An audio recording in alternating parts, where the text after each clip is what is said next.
इसके बाद हम लोग प्रश्न संख्या 2 का 4 नंबर प्रश्न को हल करेंगे, यानी इन्हें हमें द्विघातीय समीकरण के मूल द्विघातीय सूत्र का उपयोग कर ज्ञात करना है। तो जैसे कि यहाँ पे लिख लेना है कि दिया गया वर्ग समीकरण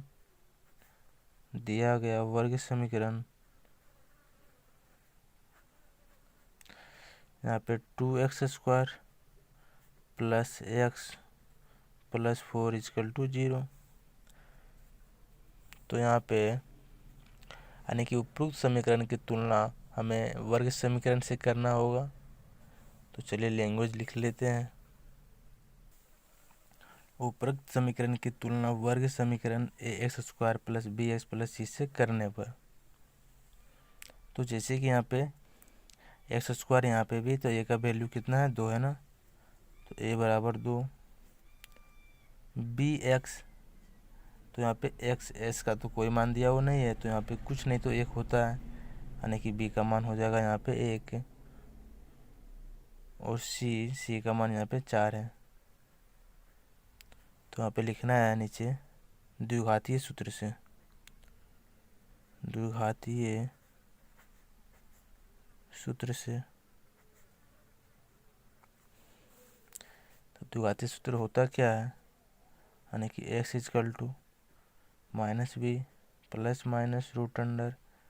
√b² - 4ac/2a। तो चलिए, जैसे कि b का मान यहाँ पे 1 है, तो -1 ± √1 का वर्ग यहाँ पे होगा माइनस a का मान कितना दिया हुआ है, 2, तो 2 गुना c का मान यहाँ पे 4 है, बटे 2 × a का मान 2 है यहाँ पे। तो x = यहाँ पे हो जाएगा, यानी कि -1 ± a का वर्ग 1 ही होगा, माइनस 4 दूना 8, 8 चौक 32, बटे 2 दूना 4।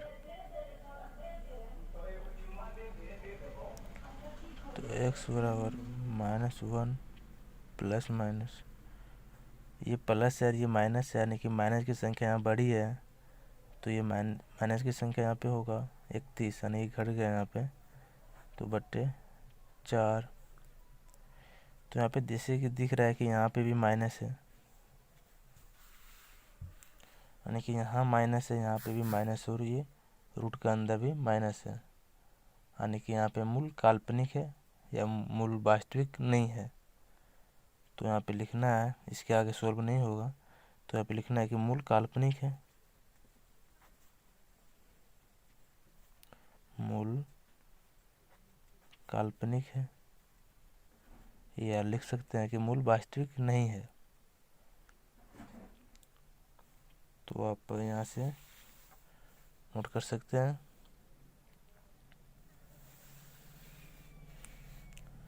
तो इस तरह प्रश्न संख्या 2 के चारों प्रश्न सॉल्व होते हैं, और जिन्हें हम द्विघातीय सूत्र से, यानी x = -b ± यानी कि x = -b ± √b² - 4ac/2a का उपयोग करके हल करना था, जो यहाँ पे चारों सवाल समाप्त होते हैं। तो आप सभी चारों सवालों को देखिए और उसे अच्छे से सोल्व करिए और रिवीजन करते रहिए। ये फॉर्मूला को आप लोग याद रखिएगा, हो सकता है ये ऑब्जेक्टिव में दे सके। Thank you.